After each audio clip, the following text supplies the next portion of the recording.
We got a lot of ground to cover today.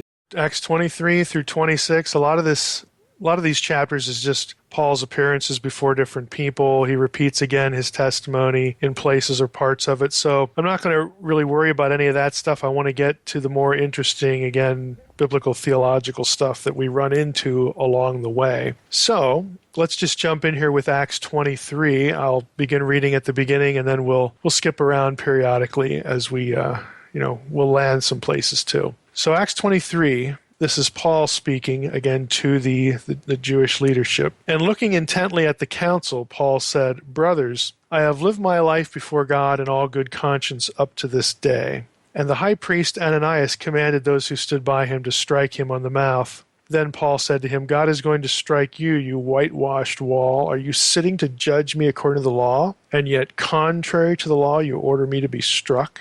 Let's just stop there for a moment. This might have struck some, no pun intended, but strike some people as a curiosity. What exactly is Paul talking about here when he says, "Are you sitting to judge me according to the law, and yet contrary to the law, you order me to be struck?" Apparently, what Paul has in mind and what Luke records here is a reference and a violation of Leviticus 19:15, which says, "Do no injustice in judgment. Do not be partial to the poor or defer to the great. With justice shall you judge your associates." So the idea would be that, again, Paul is, who is he? I mean, he's sort of I don't want to use, victim here. This isn't like a biblical theology of victimhood here, but I mean, he's obviously at a disadvantageous position, and he knows that the law says that people brought before the Jewish judges, the elders, should be treated with impartiality. And so he takes offense at the high priest commanding that he be struck and interprets that act as being a violation of Leviticus 19:15. So that's probably the reference. The other thing, this is sort of under the current. Paul doesn't actually say this, and there's no commentary, but that the high priest did this to have this prisoner struck. He could have been in big trouble there because Paul was a Roman citizen. Again, that's just something that sort of is a subcurrent there. But that, in fact, would have been the case. As you weren't supposed to do this to Roman citizens, and so the Romans, if they had known about this, could have come down hard on the Sanhedrin or done something in retaliation. But anyway, let's just keep going. Those who stood by said, "Would you revile God's high priest?" And Paul said, "I didn't know, brothers, that he was the high priest, for it is written, you shall not speak evil of a ruler of your people." So Paul very clearly wants to be consistent, wants to obey the Torah himself. But again, the point is still made. Verse 6, "Now when Paul perceived that one part of the group, of the council, were Sadducees and the other Pharisees, he cried out in the council," this is a stroke of genius, "Brothers, I am a Pharisee, a son of Pharisees. It is with respect to the hope and the resurrection of the dead that I am on trial." And when he had said this, a dissension arose between the Pharisees and Sadducees, and the assembly was divided. For the Sadducees say that there is no resurrection, nor angel, nor spirit, but the Pharisees acknowledge them all.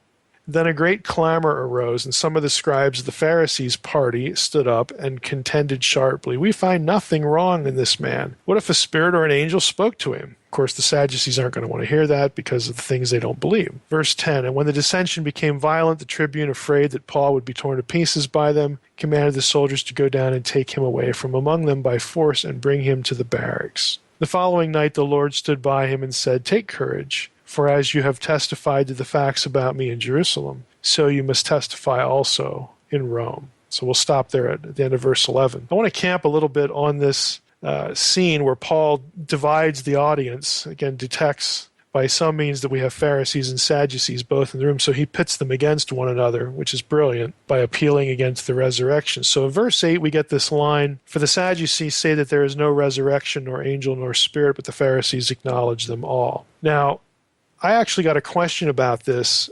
from someone who was watching my Logos Mobile Ed course on the Jewish Trinity. And I'm going to read that question for you, and then I'll read my answer because it directly relates to this. And what I'm going to read for you is actually taken from the companion website, the website that I created to go with my book, The Unseen Realm, again, which isn't quite out yet. But there's a lot of information on that website that has hooks into the content of the book, and this is one of those one case in point. So what will be the web page for chapter 37, I believe, it will actually have what I'm going to read to you here. So here was the question. The questioner says, I've been watching Dr. Heiser's Mobile Ed 291 course on how the Old Testament reveals the Christian Godhead. I enjoy his teaching, but in one segment he makes a statement that I would like to ask him for some clarification. So here's the question. Here's what I say. I say in the video, let's take a look at this. We have some problems with it right away if we give it some thought. The same language is used of the heavenly beings of Yahweh or the angels like the Lord of hosts. I'm talking about, Elohim and some other things in that segment. So we can't assume, obviously, that the host of heaven and phrases like that are not real because there's a populated spiritual world and all branches of Judaism and Christianity are going to believe that point. End of quote. So I'm saying, hey, Jews basically, no matter what branch of Judaism, what little party they are, they're going to believe that there are angels, okay, and that they're real beings. So the questioner had Acts 23:8 in mind, and he goes on and says, my question is related to Acts when Paul is before the council and says, again, for the Sadducees say there's no resurrection or angel nor spirit, but the Pharisees acknowledge them all. So what's up with that? How do we read that verse in light of what I had said? Now here's my response to the questioner. There's actually controversy and ambiguity about the meaning of Acts 23:8. Sadducees could, of course, read the Old Testament, which has lots of angels in it. The issue is whether to have a Jewish sect, the Sadducees, denying parts of their Old Testament, or whether the phrase means something different. Note that angel is singular in the verse and in the statement. And then I say, I think that the latter is what's going on, that we have to, there's something specific about an angel that is what the Sadducees deny. In other words, the Sadducees aren't going to be denying that there are angels in their Old Testament. They can obviously read that. To illustrate the level of disagreement and to point out what I think is the answer, here's what Darrell Bock says, and I quote from Bock's commentary. And I'll do that right now. So in Bock's Acts commentary, he gives a summary of what the possible positions are as far as what's going on in Acts 23:8. He says, no extra-biblical text speaks of such a complete denial of angels and spirits by the Sadducees. So no Second Temple text is going to say that they just deny everything, all belief in angels. In fact, the Pentateuch, which the Sadducees held as authoritative, affirms the existence of such beings. Okay, so it's a very obvious issue there. And again, I certainly agree with Bock. I mean, Sadducees did hold the Pentateuch to be authoritative and has lots of angels in it. So Bock says, there are 6 possible explanations for Luke's claim or the meaning of Acts 23:8. Number 1, it's possible that the Sadducees rejected angels and spirits altogether, he says. The view sometimes includes specific angels, but again, because of what the Pentateuch says, this is probably the least likely answer. Second, the Sadducees could have rejected excessive speculation about angels and spirits. That's a possible way to take Acts 23:8. Third, the Sadducees could be rejecting the idea that the righteous dead came back in the form of spirits between death and resurrection. Now, this view argues that angel and spirit would mean the same thing in verses 8 and 9 of Acts 23. Okay, so there's an assumption there, but it's one of the possibilities. But Luke says neither nor between verses 8 and 9, so he appears to be contrasting the two verses. And so this probably isn't the answer. Number 4, the Sadducees could be denying that the resurrection included coming back in the form of an angel or a spirit. Now, again, the problem with this is that the Pharisees likewise would not have really been open to that sort of idea. A resurrection within history before the ultimate, end of days and the great resurrection, which again is what Paul's argument seems to require. Now, I think there's something in this 4th possibility that Bock lists, this idea that the Sadducees are denying resurrection included coming back in the form of an angel. I think there's something to that. I actually think that this is what the Sadducees are denying, but I don't really like the way some scholars articulate it. So usually the objection to this one is, as I mentioned, well, you can't really have a sort of a resurrection in the form of an angel before the ultimate resurrection, the end of days. Well, I understand that, but we don't have to marry the idea of angelification, okay, a transformation of the dead person into an angel or divine spirit. We don't have to marry that idea to the ultimate resurrection or a competing resurrection. That really isn't the point. Angelification, this idea that when you died, if you were righteous, if you were a believer, when you died, you would be glorified, that you would be made like the angels, in the presence of God. And then God could say, direct you to come back to the realm of the embodied living or not, that whole sort of thing. That idea, angelification, was very common in the Second Temple period. It was held by several Jewish sects, including the sect at Qumran. So depending on how you define this idea, again, this could also be a New Testament idea, or again, if we define it in terms of glorification, to be made like angels. I actually think that this is what the Sadducees, were denying. So in Acts 23:8, the Sadducees say there's no resurrection, nor angel, nor spirit, but the Pharisees acknowledge them all. I think the point is that the Sadducees say that there's no alternative resurrection where you come back as an angel or some spirit being. I think that's specifically what they're denying. They're not denying that there are angels. Okay, because again, they can read their Old Testament, they can read the Pentateuch, and they considered it inspired. So I actually think this is the best way to parse what's going on in Acts 23:8. I'll give you two other possibilities Bach lists. Some scholars would say the Sadducees are rejecting the idea that an angel or spirit could speak through a human being. Again, and lastly, number 6, some think that what Luke is describing here is the rejection of a full hierarchy of angels, like a very specific levels of hierarchical relationships. There was a lot of speculation on that in the Second Temple period. So this view would say, well, the Sadducees just aren't buying any of that hierarchical stuff.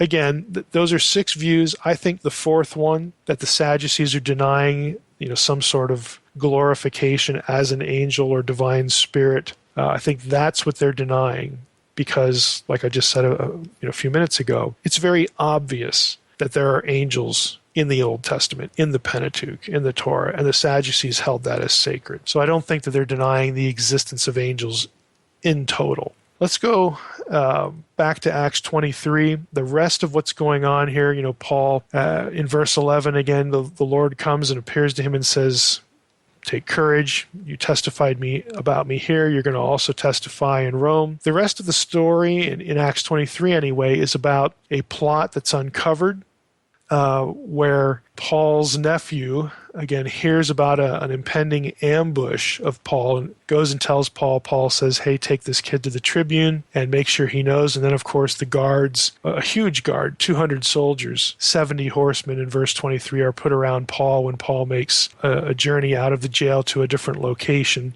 to be heard by different authorities. So that's the rest of Acts 23. We don't really need to worry, really focus on anything in there. It's just the story of that foiled assassination attempt. We get into Acts 24. Let's just jump in here to the first verse, because there are a couple things in here I think are interesting. After 5 days, the high priest Ananias came down with some elders and a spokesman, one of whom was Tertullus. They laid before the governor their case against Paul.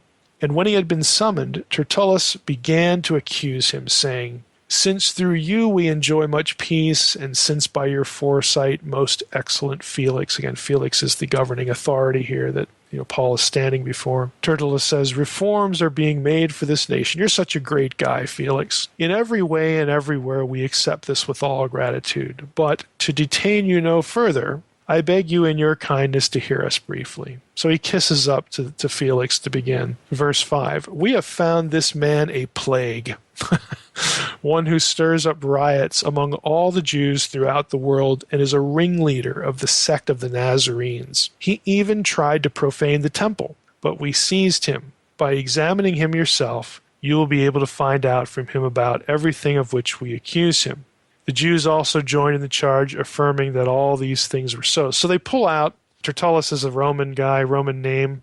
So they pull out, a quote-unquote secular figure, because they don't want Felix to conclude that this is just a religious matter, even though it is. And he starts off and says, this is just a bad guy. And the Jews join in and say, yeah, what that Roman guy said, that's true.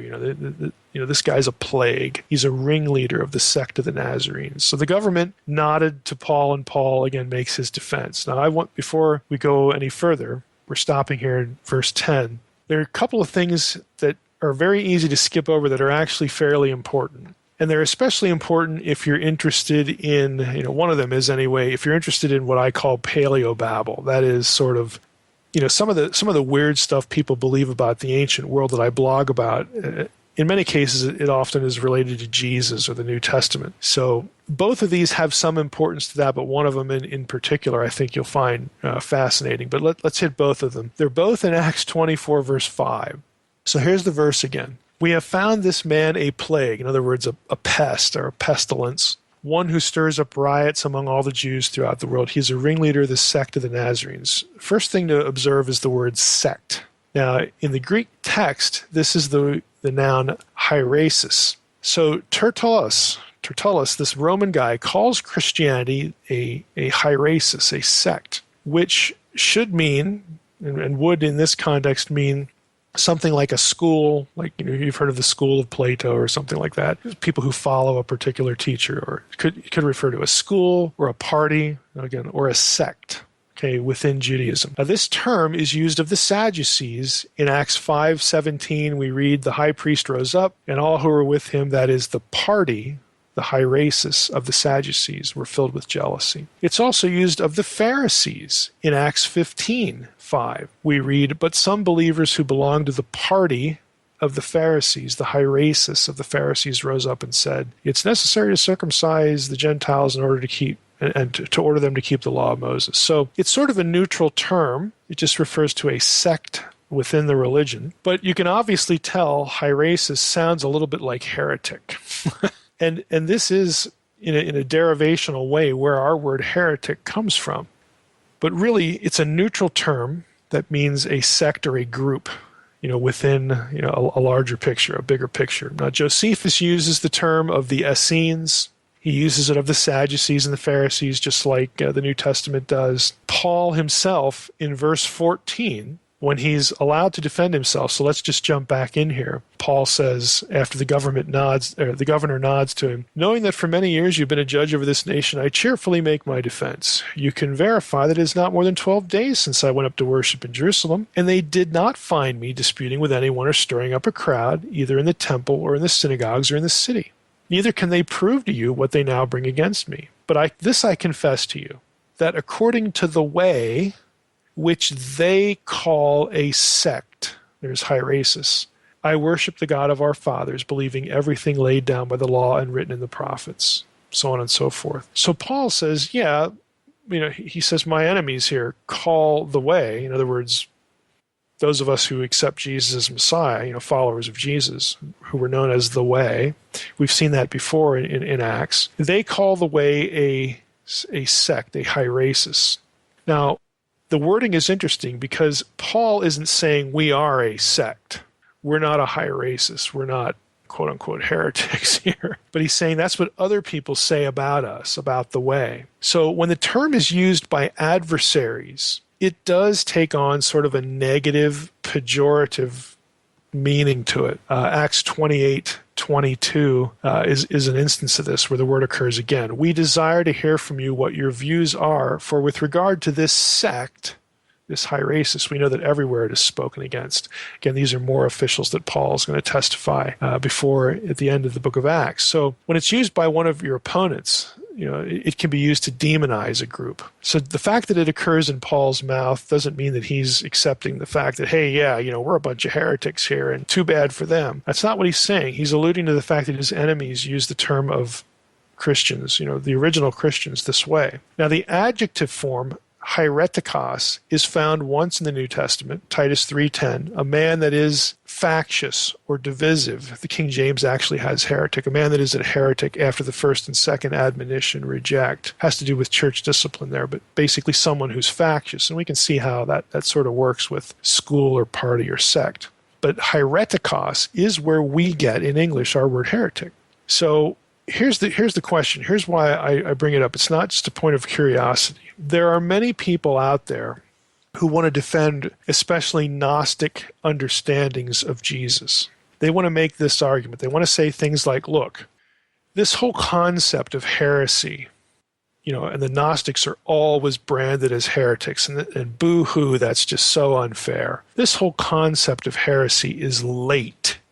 Okay, it's not in the New Testament. It's something that develops later after the first few centuries of Christian history, so that the Christians that got approved by the Roman Empire, by Constantine and later Theodosian, that was when the whole idea of what is orthodox arose, so that you could look at somebody else and call them a heretic. And so their argument is that prior to the 300s or so, Gnostics would not have been looked upon as heretics. They would have just been looked upon as sort of like the loyal opposition, just another opinion here, and nobody's judging them. Their views are just as much in the mainstream as these other views that you could get in the New Testament with Pauline Christianity and whatnot. It was all sort of this level playing field. But then when politics got involved, and one particular version became approved by the Roman Empire, and then you started to have these councils like Nicaea, it was only then that alternative understandings of Jesus became heretical. This whole concept of orthodoxy and heresy didn't even exist until the 300s or 400s. Okay, that's bunk.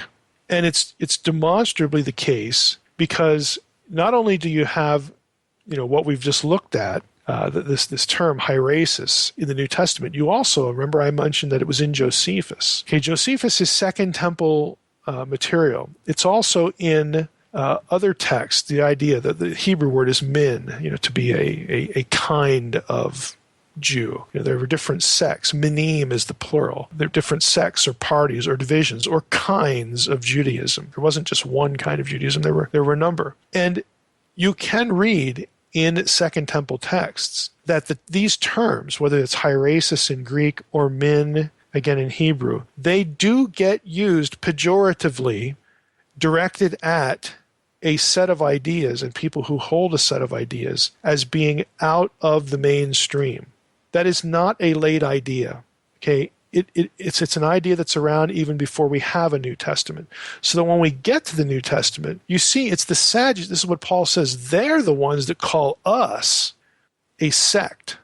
Okay, and it's used pejoratively because the Sadducees and Pharisees are looking at Paul saying, "You're the nutcase, dude." And they're using the term again to delegitimize Paul. Now, what's going to happen with the New Testament writers, outside of this trial scene, they're going to talk about divisions. They're going to talk about false teaching. Okay, they're going to talk about this danger. And so what becomes factious or divisive or quote unquote heretical in the New Testament writings is going to be these alternative views of Jesus. If you don't embrace Jesus as the Messiah, Jesus as God come in the flesh, and those sorts of things, you are not what we're teaching. You become, again, a sect. You become an offshoot. You become an aberration of what we're saying. So these terms were used to evaluate religious views and religious ideas long before Emperor Constantine showed up to quote-unquote legitimize what we would think of as orthodoxy. Because Gnostics want to argue this all the time.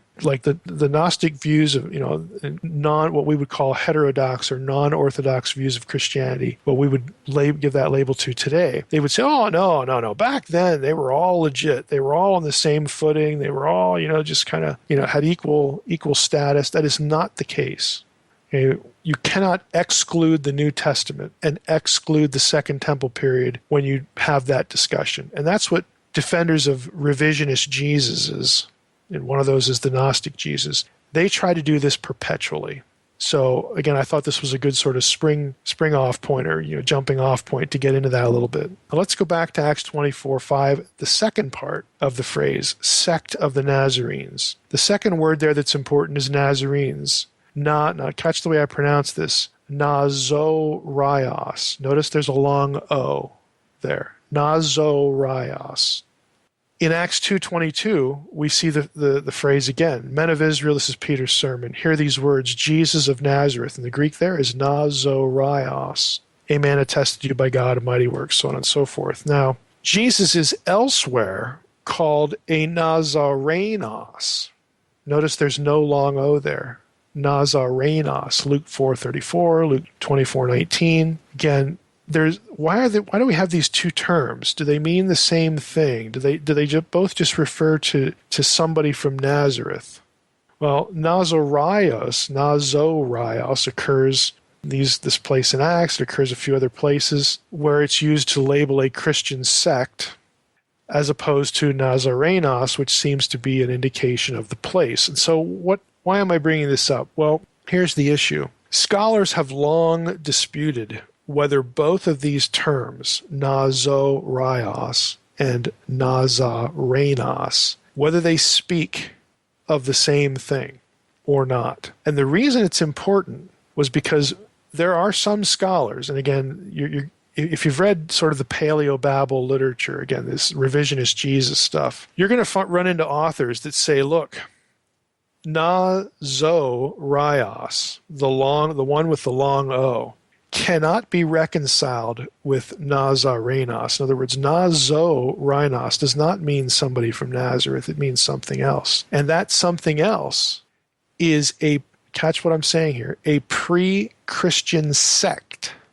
So what they're claiming, and again, the conspiratorial Jesus stuff will claim this, was that Jesus was actually a member of a religious sect himself prior to what we learn about and what they would say is fabricated about Jesus in the New Testament.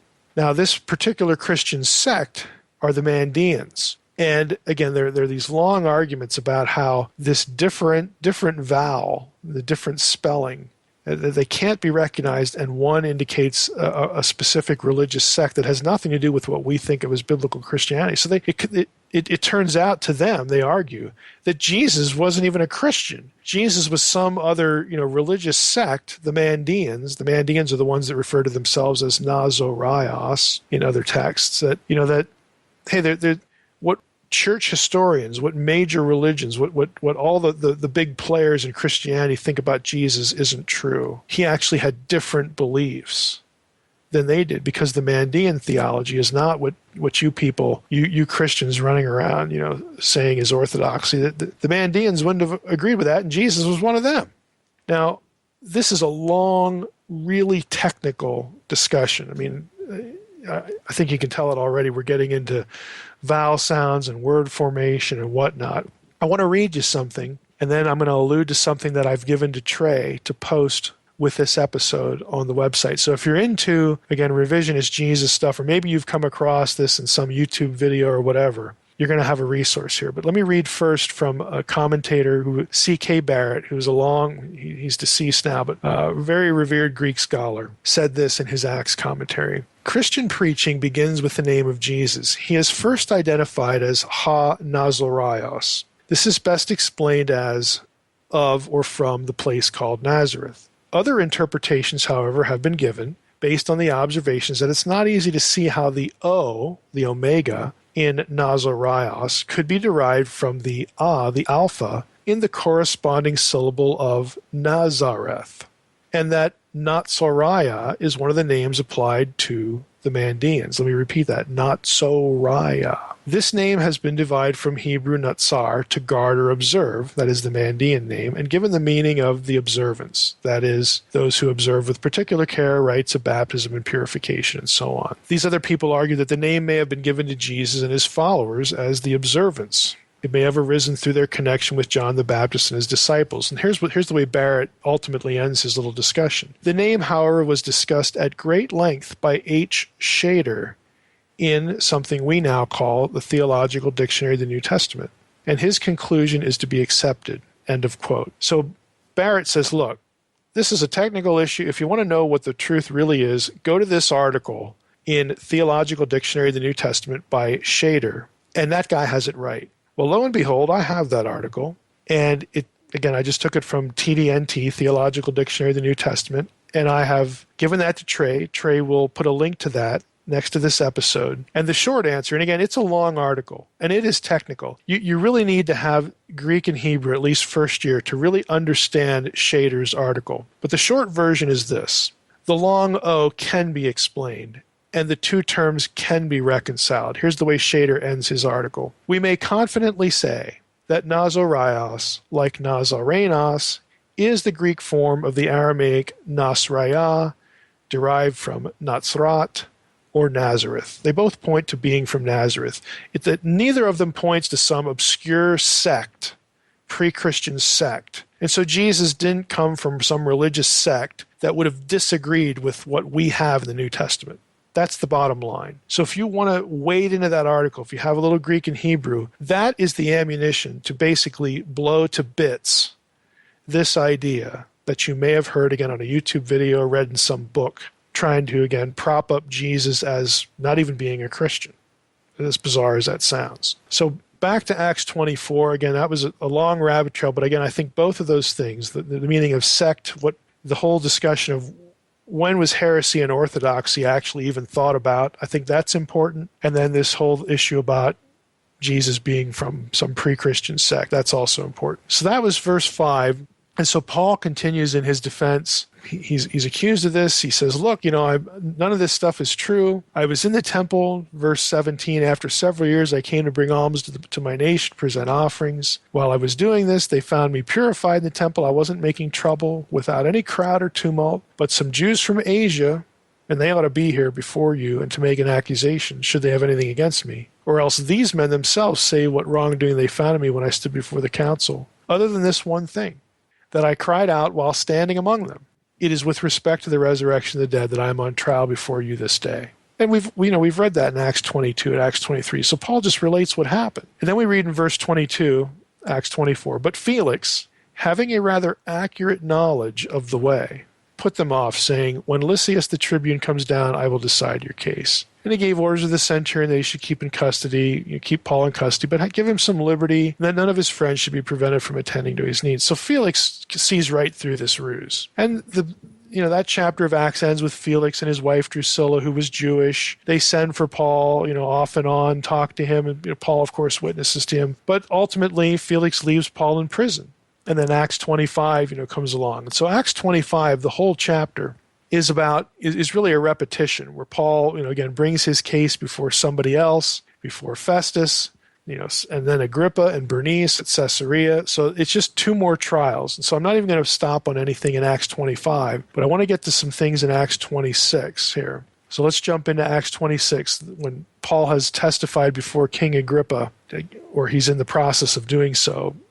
So we read in verse 1, Agrippa said to Paul, you have permission to speak for yourself. Then Paul stretched out his hand and made his defense. I consider myself fortunate that it is before you, King Agrippa, I am going to make my defense today against all the accusations of the Jews, especially because you're familiar with all the customs and controversies of the Jews. Therefore, I beg you to listen to me patiently. And then he goes in again to his testimony and talk a little bit about his background, who he is. He says in verse 9, I myself was convinced that I ought to do many things to oppose the name of Jesus of Nazareth. I did so in Jerusalem. I was a terrible guy. Verse 12, I went to Damascus on the authority and commission of the chief priests, again, to persecute people who followed the way. Then Paul gets into his testimony of the Damascus road. And then we read in verse 15, verses 15 through 18, part of Paul's testimony, we read this. When Paul gets knocked off his horse, in verse 15 we read, and I said, this is Paul speaking, who are you, Lord? And the Lord said, I am Jesus, whom you are persecuting. But rise and stand upon your feet, for I have appeared to you for this purpose, to appoint you as a servant and a witness to the things in which you have seen me, and to those in which I will appear to you. Verse 17, delivering you from your people and from the Gentiles to whom I am sending you, to open their eyes, so that they may turn from darkness to light and from the power of Satan to God, that they may receive forgiveness of sins and a place among those who are sanctified by faith in me. That's the end of verse 18. So the thing I want to zero in on here is really verse 18, where Jesus tells Paul that part of what he's going to be doing is to open their eyes. Again, I'm going to deliver you from your people and from the Gentiles to whom I'm sending you, to open their eyes so that they may turn from darkness to light, from the power of Satan to God. Now, I bring this up because the language here is a little bit like what we find in 2 Corinthians 4:4. Now, I don't know if I've brought this verse up before or not. There's one or two places I could have, but 2 Corinthians 4:4 let's just start in verse 1, and you'll get the flavor of what Paul's writing here to the Corinthians, and you'll see, again, how the language is similar. Paul says to the Corinthians, "Therefore, having this ministry by the mercy of God, we do not lose heart, but we have renounced disgraceful, underhanded ways. We refuse to practice cunning or to tamper with God's word. But by the open statement of the truth, we would commend ourselves to everyone's conscience in the sight of God. And even if our gospel is veiled, it is veiled to those who are perishing." Now here's verse 4. "In their case, the God of this world has blinded the minds of the unbelievers to keep them from seeing the light of the gospel of the glory of Christ, who is the image of God." Okay, so you see several words there. Let me go back and read verse 18, Acts 26:18. "To open their eyes that they may turn from darkness to light, from the power of Satan to God." Now the question is in 2 Corinthians 4:4. When you read the phrase, "the God of this world," okay, has blinded the minds of unbelievers, everyone assumes that that's Satan. There's actually a case that could be made that the one who's blinding the minds of the unbelievers is God. And the reason that case can be made, or has been made, that's probably a better way to say it, has been made, is because of what we read in Isaiah 6. So we're going all over the place here. Acts 26:18, then 2 Corinthians 4:4. Now we're in Isaiah 6. Listen to what Isaiah 6 says in verse 4. This is the throne room vision with the seraphim and all that stuff. Verse 4 says, let's go to verse 8. "I heard the voice of the Lord saying," this is Isaiah now, "Whom shall I send, and who will go for us?" Okay, speaking to Isaiah. Let me correct myself. "I heard the voice of the Lord saying, Whom shall I send? Who will go for us?" Isaiah hears that, but of course, the question, God is seated on the throne in the midst of his council room, his throne room. The question is sort of put out there, and the whole wording there for us, again, this is one of those instances, kind of like Genesis 1:26, when God is speaking to the members of the heavenly hosts, speaking to the audience. "Whom shall I send? Who will go for us?" Well, Isaiah hears that, so it's sort of meant for him too. "Then I said," continuing in verse 8, Isaiah's speaking now, here I am, send me. "And he said, Go and say this to the people." So this is Isaiah's commission. "Say this to the people. Keep on hearing, but do not understand. Keep on seeing, but do not perceive. Make the heart of this people dull, and their ears heavy, and blind their eyes, lest they see with their eyes, and hear with their ears, and understand with their hearts, and turn and be healed." So God's saying, okay, Isaiah, I'm going to send you. Here's your job. Tell the people, keep on hearing, but don't understand. Keep on seeing, but don't perceive anything. And then God says, make the heart of this people dull. Make their ears heavy. Make their eyes blind. So again, in this chapter, in Isaiah 6, God is the one, as a punishment, who's sort of making this happen. Well, some scholars have taken that and gone back to 2 Corinthians 4:4 and said, well, the God of this world who's blinded the minds of the unbelievers, that might be God. Okay? Now, why do I bring all this up? Is this some crazy rabbit trail? I bring it up because Acts 26:18, I think, clarifies this issue. Let me read it one more time. Okay? Jesus said to Paul, I'm going to deliver you from the people, from the Gentiles, your people and the Gentiles, Jews and Gentiles. I'm going to deliver you. And the Gentiles are the ones I'm sending you to. Why? To open their eyes so that they may turn from darkness to light. And here's the key phrase, and from the power of Satan to God. Now, I would suggest that this language here that Jesus is speaking to Paul is what Paul has in mind in 2 Corinthians 4:4. And that the God of this world in 2 Corinthians 4:4 is indeed Satan. Even though we have Isaiah 6, where God is the one blinding, the unbeliever. Okay, it seems to me that Paul is drawing on this episode that is way back at his conversion, and he draws on that in 2 Corinthians 4, and he actually has Satan in mind when he uses the phrase "God of this world," who has blinded the minds of the unbelievers to keep them from seeing the light of the gospel of the glory of Christ, who is the image of God. So I think Acts 26:18 helps inform our reading of 2 Corinthians 4:4, which is why I bring it up. Now, lastly here, one more thing in Acts 26, and we'll wrap up. As we keep going, again, after Paul has said this, he says to Agrippa, "Therefore, O King Agrippa," verse 19, "I was not disobedient to the heavenly vision, but I declared first to those in Damascus, then in Jerusalem, throughout all the region of Judea, and also the Gentiles, that they should repent and turn to God, performing deeds in keeping with that repentance." So again, Paul continues with his testimony. And he says in verse 23, Let's go back to verse 22. He says, I stand here testifying both to small and great, saying nothing but what the prophets and Moses said would come to pass. Here's verse 23. That the Christ must suffer, and that by being the first to rise from the dead, he would proclaim light both to our people and to the Gentiles. Now, this whole notion of proclaiming light to the Jew and to the Gentiles sort of, again, harkens back to what we just read in 17 and 18. Again, light, darkness, turning from Satan to God, all that stuff. What Paul is essentially saying here in preaching is illumination for both Jews and Gentiles. In other words, when Paul starts talking about the light, bringing the light, he's not talking about what New Agers are talking about. He's not talking about personal enlightenment, like you're going to go contemplate your navel now, and you're going to get in touch with your feelings, you're going to discover yourself, all that sort of thing. No, he's talking about something very specific. He's talking about their eyes being open so that they can see something very specific. And the very specific thing is the gospel. Jesus rises from the dead.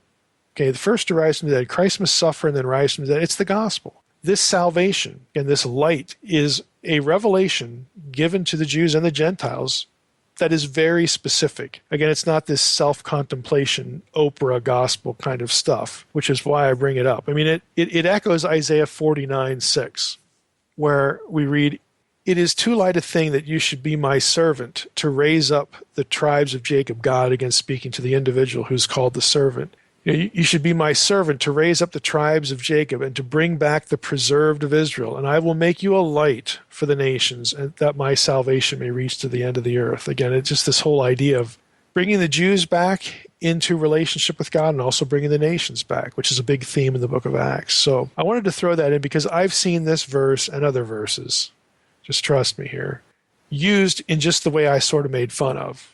The Christianity is about bringing us light. Again, all this self-internalizing, self-reflection, self-discovery kind of thing. It's not. It's very specifically tied in this verse to the gospel and tied to the Old Testament program of God carving out his people, his family, which included the nations, even in the Old Testament, even back in Isaiah 49. All right. Well, thanks for everybody for listening to another episode of the Naked Bible Podcast. God bless.